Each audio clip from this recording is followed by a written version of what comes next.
Hi friends, ಎಲ್ರಿಗೂ ನಮಸ್ತೆ. Vedic ಅಸ್ಟ್ರಾಲಜರ್ಗೆ ಸ್ವಾಗತ. ನಿಮಗೆ ಎಲ್ಲರೂ ಹೇಗಿದ್ದೀರಾ ಸ್ನೇಹಿತರೆ? ನಾನು ಚೆನ್ನಾಗಿದ್ದೀನಿ. ಐ ಹೋಪ್ ನೀವೆಲ್ಲರೂ ಚೆನ್ನಾಗಿದ್ದೀರಾ ಅಂತ ಅಂದ್ಕೊಂಡಿದ್ದೀನಿ. ಪ್ಲೀಸ್ ಫ್ರೆಂಡ್ಸ್, ಈ ವಿಡಿಯೋನ ಫಸ್ಟಿಂದ ಕೊನೆವರೆಗೂ ಸ್ಕಿಪ್ ಮಾಡದೆ ನೋಡಿ. ಮತ್ತೆ ಹೊಸದಾಗಿ ನೋಡೋರು ನಮ್ಮ ಚಾನಲ್ಗೆ ವೇದಿಕ್ ಅಸ್ಟ್ರಾಲಜರ್ಗೆ ಸಬ್ಸ್ಕ್ರೈಬ್ ಆಗೋದನ್ನು ಖಂಡಿತ ಮರಿಬೇಡಿ. ಹಾಗೆ ಪಕ್ಕದಲ್ಲಿರೋ ಬೆಲ್ ಐಕನ್ ಕೂಡ ಕ್ಲಿಕ್ ಮಾಡಿ. ನಾನಕೋ ಪ್ರತಿಯೊಂದು ವಿಡಿಯೋ ನಿಮಗೆ ನೋಟಿಫಿಕೇಶನ್ಗೆ ಬರುತ್ತೆ, ತಕ್ಷಣ ನೋಡ್ಬೋದು. ಹಾಗೆ ಈ ವಿಡಿಯೋ ಇಷ್ಟ ಆದರೆ ಓಂ ಶ್ರೀ ಗುರು ರಾಘವೇಂದ್ರಾಯ ನಮಃ ಅಂತ ಒಂದು ಕಮೆಂಟ್ ಕೊಡೋದನ್ನು ಮರಿಬೇಡಿ. ಪೂಜ್ಯಾಯ ರಾಘವೇಂದ್ರಾಯ ಸತ್ಯಧರ್ಮ ರಥಾಯ ಚ ಭಜತಾಂ ಕಲ್ಪವೃಕ್ಷಾಯ ನಮತಾಂ ಕಾಮಧೇನುವೇ ನಮಃ. ಓಂ ಶ್ರೀ ಗುರು ರಾಘವೇಂದ್ರಾಯ ನಮಃ. ಬನ್ನಿ, ನಾನಿವಾಗ ತಿಳಿಸ್ಕೊಡ್ತೀನಿ ತುಲಾ ರಾಶಿ ಬಗ್ಗೆ. ಪ್ರೀತಿಯ ತುಲಾರಾಶಿಯ ಸ್ನೇಹಿತರೆ, ತಮ್ಮೆಲ್ಲರಿಗೂ ನಮಸ್ಕಾರಗಳು. ತುಲಾರಾಶಿಯ ಸ್ನೇಹಿತರೆ, ಈ ವ್ಯಕ್ತಿಯಿಂದ ತುಂಬ ಎಚ್ಚರಿಕೆಯಿಂದ ಇದೆ. ಈ ವ್ಯಕ್ತಿಯೇ ನಿಮ್ಮ ನಾಶಕ್ಕೆ ಕಾರಣ ಆಗುವವನು. ಅವಳು ನಿಮ್ಮ ಹತ್ತಿರ ಸಂಬಂಧಿಯೇ ಆಗಿರಬಹುದು. ಅವನು ಅಥವಾ ಅವಳು ಈ ಹೆಸರಿನದವರು ಆಗಿರ್ತಾರೆ. ನಿಮ್ಮ ಸುತ್ತಮುತ್ತಲು ವಾಸಿಸುವ ನಿಮ್ಮ ನೆರೆಹೊರೆಯರಾಗಿರಬಹುದು, ನಿಮ್ಮ ಪ್ರೀತಿ ಪಾತ್ರರಾಗಿರಬಹುದು. ನಿಮ್ಮ ಜೀವನದಲ್ಲಿ ಕಳೆದ ಹಲವು ವರ್ಷಗಳಿಂದ ಕಾಣಿಸಿಕೊಂಡಾಗ ಅಸಾಧಾರಣ ಆಚರಣೆಗಳು ಸಾಮಾನ್ಯವಾಗಿಲ್ಲ ಎಂದು ಅನೇಕ ಬಾರಿ ನಿಮಗೆ ಅನಿಸಿರಬಹುದು. ನೀವು ಎಷ್ಟೇ ಶ್ರಮ ಪಟ್ಟರೂ ಅಂತಿಮ ಕ್ಷಣದಲ್ಲಿ ಕೆಲಸಗಳು ಹಾಳಾಗುವುದು, ನಿಮ್ಮ ಸಂತೋಷದ ಸಮಯದಲ್ಲಿ ಏಕಾಏಕಿ ಸಮಸ್ಯೆಗಳು ಹುಟ್ಟುವುದು, ನಿಮ್ಮ ಮನೆಯೊಳಗೆ ಕಾರಣವಿಲ್ಲದೆ ಕಲಹಗಳು ಹೆಚ್ಚಾಗುವುದು, ಇವೆಲ್ಲವೂ ನಿಮ್ಮ ಮನಸ್ಸಿಗೆ ಪ್ರಶ್ನೆಗಳನ್ನು ತಂದಿರಬಹುದು.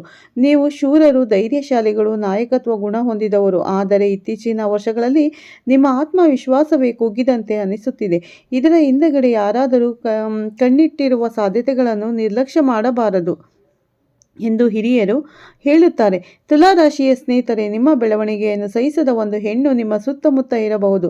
ನೀವು ಹೊಸ ವಸ್ತುಗಳನ್ನು ಮನೆಗೆ ತಂದಾಗ, ಹೊಸ ವಾಹನ ಖರೀದಿಸಿದಾಗ ಅಥವಾ ನಿಮ್ಮ ಮಕ್ಕಳ ಸಾಧನೆ ಬಗ್ಗೆ ಮಾತನಾಡಿದಾಗ ಅವಳ ಮುಖದಲ್ಲಿ ಮೂಡುವ ಅಸಹಜ ಪ್ರತಿಕ್ರಿಯೆಯೇ ನಿಮಗೆ ಗಮನಿಸಬೇಕಾದದ್ದು. ಅವಳು ನೇರವಾಗಿ ಏನು ಹೇಳದೇ ಇದ್ದರೂ ಅವಳ ಕಣ್ಣುಗಳಲ್ಲಿ ಅಸೂಯೆಯ ಕಿಡಿ ಕಾಣಬಹುದು.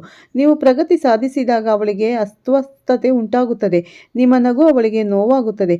ತುಲಾರಾಶಿಯ ಸ್ನೇಹಿತರೆ, ನೀವು ಒಮ್ಮೆ ಯಾರನ್ನಾದರೂ ನಿಮ್ಮ ಜೀವನದಲ್ಲಿ ಸ್ಥಾನ ನೀಡಿದರೆ ಅವರನ್ನು ಕೇವಲ ಸ್ನೇಹಿತ ಅಥವಾ ಸಂಬಂಧಿ ಎಂದು ಮಾತ್ರ ನೋಡುವುದಿಲ್ಲ. ಅವರನ್ನು ನಿಮ್ಮ ಕುಟುಂಬದ ಭಾಗವನ್ನೇ ಮಾಡಿಕೊಳ್ಳುತ್ತೀರಿ. ನಿಮ್ಮ ಪ್ರೀತಿ ನಿಷ್ಕಲ್ಮಶ ಮತ್ತು ನಿಮ್ಮ ನಂಬಿಕೆ ಶುದ್ಧ. ಆದರೆ ಇದೇ ಗುಣ ಕೆಲವೊಮ್ಮೆ ನಿಮ್ಮ ದುರ್ಬಲತೆಯನ್ನು ಪರಿಗಣಿಸಬಹುದು. ಎಲ್ಲರೂ ನಿಮ್ಮಂತೆ ಶುದ್ಧ ಮನಸ್ಸಿನವರು ಆಗಿರುವುದಿಲ್ಲ ಎಂಬ ಸತ್ಯವನ್ನು ಒಪ್ಪಿಕೊಳ್ಳುವುದು ಕಷ್ಟವಾದರೂ ಅಗತ್ಯ. ನೀವು ತುಂಬ ಹತ್ತಿರವಾಗಿ ಇಟ್ಟುಕೊಂಡಿರುವವಳು ಹೊರಗೆ ಮಧುರವಾಗಿ ಮಾತನಾಡುತ್ತಾ ಒಳಗೆ ಅಸೂಯೆ, ಸ್ಪರ್ಧೆ ಅಥವಾ ಅಸಮಾಧಾನವನ್ನು ಹೊತ್ತಿರಬಹುದು. ನಿಮ್ಮ ಯಶಸ್ಸು, ನಿಮ್ಮ ಕುಟುಂಬದ ಸಂತೋಷ, ನಿಮ್ಮ ಆರ್ಥಿಕ ಬೆಳವಣಿಗೆಗೆ ಇವೆಲ್ಲವೂ ಅವಳ ಕಣ್ಣಿಗೆ ಬೀಳುತ್ತಿದ್ದರೆ ಅವಳ ವರ್ತನೆಯಲ್ಲಿ ಸಣ್ಣ ಸಣ್ಣ ಬದಲಾವಣೆಗಳು ಕಾಣಿಸಬಹುದು. ಉದಾಹರಣೆಗೆ, ನೀವು ಒಳ್ಳೆಯ ಸುದ್ದಿ ಹಂಚಿಕೊಂಡಾಗ ಅವಳ ಪ್ರತಿಕ್ರಿಯೆ ತಣ್ಣಗಾಗಿರಬಹುದು. ನಿಮ್ಮ ಸಾಧನೆಯನ್ನು ಕಡಿಮೆ ಮಾಡಿಕೊಳ್ಳುವ ಮಾತುಗಳು ಕೇಳಿಸಬಹುದು ಅಥವಾ ನಿಮ್ಮ ನಿರ್ಧಾರಗಳ ಬಗ್ಗೆ ಅನುಮಾನ ಮೂಡಿಸುವ ರೀತಿಯಲ್ಲಿ ಮಾತನಾಡಬಹುದು. ನಿಮ್ಮ ಮನೆಗೆ ಅವಳು ಬಂದ ನಂತರ ಅನವಶ್ಯಕ ಜಗಳಗಳು, ಮನಸ್ಸಿನಲ್ಲಿ ಅಶಾಂತಿ ಅಥವಾ ಅಸಹಜ ವಾತಾವರಣ ಉಂಟಾಗುತ್ತಿದ್ದರೆ ಅದನ್ನು ಆಕಸ್ಮಿಕ ಎಂದು ತಳ್ಳಿಬಿಡಬೇಡಿ. ಪ್ರತಿಯೊಂದು ಸಂಗತಿಯನ್ನು ತಕ್ಷಣವೇ ಕೆಟ್ಟದಾಗಿ ಭಾವಿಸುವ ಅಗತ್ಯವಿಲ್ಲ. ಆದರೆ ನಿಮ್ಮ ಅಂತರಾತ್ಮ ಹೇಳುವುದನ್ನು ನಿರ್ಲಕ್ಷ್ಯ ಮಾಡಬಾರದು. ಸ್ನೇಹಿತರೆ, ಕೆಲವೊಮ್ಮೆ ನಮ್ಮ ಒಳಗಿರುವ ಶಕ್ತಿ ನಮಗೆ ಎಚ್ಚರಿಕೆ ನೀಡುತ್ತದೆ. ಸಂಬಂಧಗಳನ್ನು ಕಾಪಾಡಿಕೊಳ್ಳಿ, ಆದರೆ ಅದರ ನಂಬಿಕೆಯಿಂದ ಅಲ್ಪ ಸ್ವಲ್ಪ ದೂರದಿಂದ ವ್ಯಕ್ತಿಯನ್ನು ಗಮನಿಸಿ. ಅವಳ ಮಾತು ಮತ್ತು ನಡುವಿನ ವ್ಯತ್ಯಾಸವನ್ನು ಅರಿತುಕೊಳ್ಳಿ. ನಿಮ್ಮ ಸಂತೋಷವನ್ನು ಎಲ್ಲರ ಜೊತೆ ಹಂಚಿಕೊಳ್ಳುವ ಮೊದಲು ಯಾರು ನಿಜವಾಗಿ ನಿಮ್ಮ ಒಳ್ಳೆಯದನ್ನು ಬಯಸುತ್ತಾರೆ ಎಂಬುದನ್ನು ತಿಳಿದುಕೊಳ್ಳಿ. ನಿಮ್ಮ ಜೀವನ ಅಮೂಲ್ಯ. ಅದನ್ನು ಯಾರು ಅಸೂಯೆಗೂ ಅಥವಾ ನಕಾರಾತ್ಮಕ ಮನೋಭಾವಕ್ಕೂ ಬಲಿಯಾಗಲು ಬಿಡಬೇಡಿ. ನಿಮ್ಮ ಮನೆಯಲ್ಲಿ ಕಾರಣವಿಲ್ಲದೆ ಜಗಳಗಳು ಹೆಚ್ಚಾಗಬಹುದು. ಮಕ್ಕಳಿಗೆ ಮತ್ತೆ ಮತ್ತೆ ಅಸ್ವಸ್ಥತೆ, ಹಣ ಬಂದ ತಕ್ಷಣವೇ ಖರ್ಚಾಗುವುದು, ಉಪಕರಣಗಳು ಏಕಾಏಕಿ ಹಾಳಾಗುವುದು, ಇವೆಲ್ಲವೂ ನಿಮ್ಮ ಗಮನಕ್ಕೆ ಬಂದಿದ್ದರೆ ಅದನ್ನು ತೂಕಡಿಸಬೇಡಿ. ವಿಶೇಷವಾಗಿ ನೀವು ಸಂತೋಷದಲ್ಲಿ ಇದ್ದಾಗಲೇ ಈ ಎಲ್ಲ ಸಮಸ್ಯೆಗಳು ಎದುರಾಗುತ್ತಿದ್ದರೆ ನಿಮ್ಮ ಮನೆಗೆ ಬರುವವರ ಮೇಲೆ ಗಮನ ಹರಿಸಿ.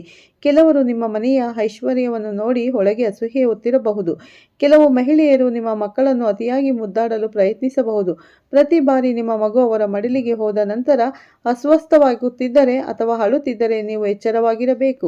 ಅವರು ತಮ್ಮ ಮಕ್ಕಳ ಬಗ್ಗೆ ತುಂಬ ಕಾಳಜಿ ಹೊಂದಿರುವವರು. ಆದ್ದರಿಂದ ಮಕ್ಕಳನ್ನು ಯಾರಿಗೂ ಹೆಚ್ಚು ಕಾಲ ಕೊಡಬೇಡಿ. ನಿಮ್ಮ ಮನೆಗೆ ಬರುವ ಪ್ರತಿಯೊಬ್ಬರ ಉದ್ದೇಶ ಒಳ್ಳೆಯದೇ ಆಗಿರಬೇಕು ಎಂಬುದು ಅಗತ್ಯವಿಲ್ಲ. ವಾಸ್ತುಶಾಸ್ತ್ರದ ಪ್ರಕಾರ ಸಂಜೆ ಸಮಯದಲ್ಲಿ ಉಪ್ಪು, ಹಾಲು, ಅರಿಶಿಣ, ಹಿಟ್ಟು ಮುಂತಾದ ವಸ್ತುಗಳನ್ನು ಮನೆಯ ಹೊರಗಡೆ ನೀಡುವುದು ಕೆಲವರು ತಪ್ಪು ಎಂದು ನಂಬುತ್ತಾರೆ. ತುಲಾರಾಶಿಯ ಸ್ನೇಹಿತರೆ ದಾನಶೀಲರು, ಆದರೆ ಕೆಲ ಸಂದರ್ಭದಲ್ಲಿ ನಿಮ್ಮ ಮನೆಯ ಬರಕತ್ತನ್ನು ಕಾಪಾಡಿಕೊಳ್ಳುವುದು ಮುಖ್ಯ.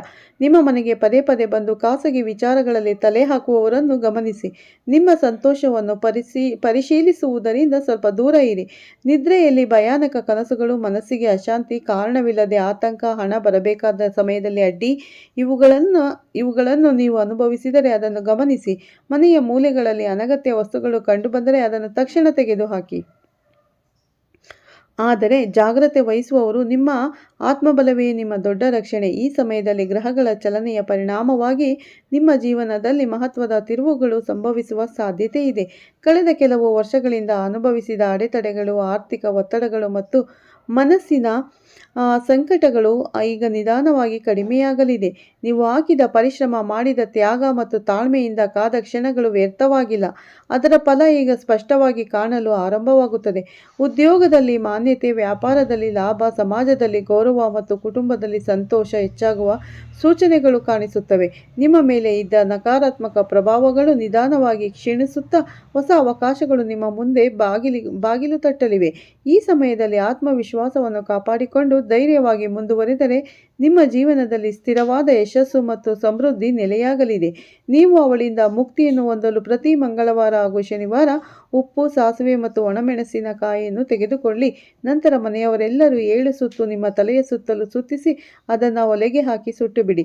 ನಂತರ ಇನ್ನೊಂದು ಪರಿಹಾರ, ನಿಮ್ಮ ಮನೆಯಲ್ಲಿರುವ 7 ಹಸಿರು ಮೆಣಸಿನಕಾಯಿಯನ್ನು ತೆಗೆದುಕೊಳ್ಳಬೇಕು. ನಂತರ 1 ನಿಂಬೆಹಣ್ಣನ್ನು ಇವುಗಳನ್ನು ದಾರದಲ್ಲಿ ಸೇರಿಸಿ ಮನೆಯ ಮುಖ್ಯ ದ್ವಾರದ ಬಾಗಿಲಿಗೆ ಕಟ್ಟಬೇಕು. ಕಟ್ಟುವಾಗ ನಮ್ಮ ಮನೆಗೆ ಯಾವುದೇ ಮಾಟ, ಮಂತ್ರ, ತಂತ್ರಗಳು ತಾಗದಿರಲಿ ಎಂದು ನೀವು ನಿಮ್ಮ ಕುಲದೇವರನ್ನು ಬೇಡಿಕೊಳ್ಳಬೇಕು. ನಂತರ 1 ತಿಂಗಳಾದ ಮೇಲೆ ಮತ್ತೆ ಅಮಾವಾಸ್ಯೆಗೆ ಈ ನಿಂಬೆಹಣ್ಣು ಹಾಗೂ ಒಣಮೆಣಸಿನಕಾಯಿಯನ್ನು 3 ಕಡೆ ರಸ್ತೆ ಕೊಡುವ ಜನ ಓಡಾಡದ ಜಾಗದಲ್ಲಿ ಬಿಟ್ಟು ಬರಬೇಕು. ಏಕೆಂದರೆ ನಮ್ಮಿಂದ ಬೇರೆಯವರಿಗೆ ತೊಂದರೆಯಾಗಬಾರದು.